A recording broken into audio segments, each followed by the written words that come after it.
नमस्कार दोस्तों, मेरे यूट्यूब चैनल संशय उपदेश में आपका स्वागत है। आज का विषय है भक्ति का वरदान। वीडियो के अंत तक बने रहे।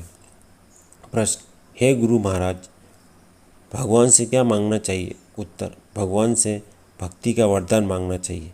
प्रश्न, भक्ति किसे कहते हैं? भगवान से शुद्ध प्रेम करने को भक्ति कहते हैं। भगवान से कहो कि हे प्रभु, आप मुझे ऐसी बुद्धि दें जिससे मैं आपसे निस्वार्थ प्रेम कर सकूं। गुरु महाराज ने कहा, भगवान से सदैव भक्ति का वरदान मांगना चाहिए, क्योंकि दूसरे वरदान अहंकार को बढ़ाने वाले होते हैं, जैसे पुत्र, माया और पद आदि। जिस मनुष्य को अहंकार घेर लेता है उसका विनाश हो जाता है। गुरु महाराज ने कहा है, भगवान से भक्ति मांगने का अर्थ है भगवान से प्रेम करने की शक्ति मांगना, अर्थात भगवान से आशीर्वाद मांगना। भगवान के आशीर्वाद से सारे मनोरथ पूर्ण होते हैं। भगवान से भक्ति का वरदान मांगने का अर्थ है आत्मसमर्पण करना। जो आत्मसमर्पण करता है उसको आत्मा का साक्षात्कार अवश्य होता है। जिस प्रकार हिरण्यकश्यप ने भगवान से वरदान मांगा था कि मैं न दिन में मरूं न रात में, न अस्त्र से मरूं न शस्त्र से, न पशु से मरूं न मनुष्य से।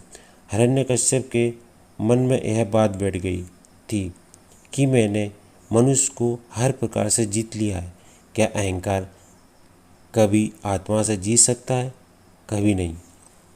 जिस प्रकार सूर्य ने कभी अंधेरा नहीं देखा, उसी प्रकार आत्मा ने कभी अहंकार नहीं देखा। हिरण्यकश्यप ने अहंकार रूपी वरदान को अपना जीवन समझा था, किंतु समय आने पर उसी अहंकार के कारण उसका विनाश हुआ।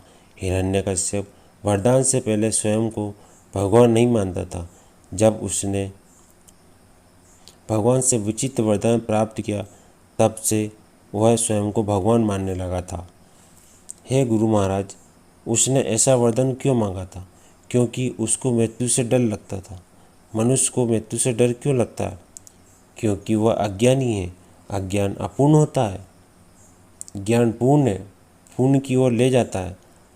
अविकसित अवस्था में डर में बंधन है, विकसित अवस्था में निर्भयता है, स्वतंत्रता है। शरीर किसी का भी अमर नहीं है, अमर है उसमें रहने वाली आत्मा। आत्मा अर्थात परमात्मा से मिलने के लिए भक्ति को अपनाना होगा। जो प्रभु से प्रेम करता है उसका जन्म मरण मिट जाता है।